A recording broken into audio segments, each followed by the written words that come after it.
بسم اللہ الرحمن الرحیم۔ السلام علیکم۔ نبی کریم صلی اللہ علیہ وآلہ وسلم بطور ماہر نفسیات ایک لڑکی کو خسرہ نکلا اور بخار کے بعد سر کے بال گر گئے۔ اس کی شادی ہونے والی تھی۔ اس کے لواحقین آپ صلی اللہ علیہ وآلہ وسلم کے پاس آئے اور لڑکی کے سر پر مصنوعی بال لگانے کی اجازت چاہی۔ آپ صلی اللہ علیہ وآلہ وسلم نے نہ صرف انکار کر دیا بلکہ سر میں مصنوعی بال اور چوٹی لگانے والی عورتوں پر لعنت فرمائی۔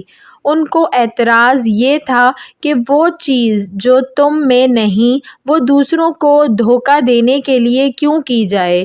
اگر لڑکی کے بال خسرہ سے گر گئے ہیں تو وہ جس طرح اور جیسی ہے سسرال والے دیکھ کر قبول کریں۔ ایسی لڑکی کے سر پر وگ لگا کر تو شادی کے عمل سے گزارا جا سکتا ہے، لیکن یہ بناوٹ چند دن میں واضح ہو جائے گی اور عین ممکن ہے کہ اسے وہاں سے ذلیل کر کے نکالا جائے۔ درست سیرت کے اس پہلو پر سوچتے ہوئے ویسے ہی خیال آیا کہ آج کل بیوٹی پارلر، میک اپ اور مختلف کریموں کے استعمال سے بھی تو لوگ بوڑھی کو جوان اور کالی کو گوری بنا رہے ہیں۔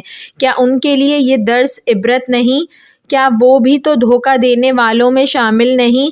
کیا وہ اپنی بہن بیٹی کے ساتھ انجانے میں برا تو نہیں کر رہے؟ ویڈیو پسند آئی ہو تو اس کو ضرور لائک کریے گا اور ایسی مزید اچھی ویڈیوز دیکھنے کے لیے میرے چینل اردو کہانی گھر کو سبسکرائب کر لیجئے۔ Thanks for watching. اللہ حافظ۔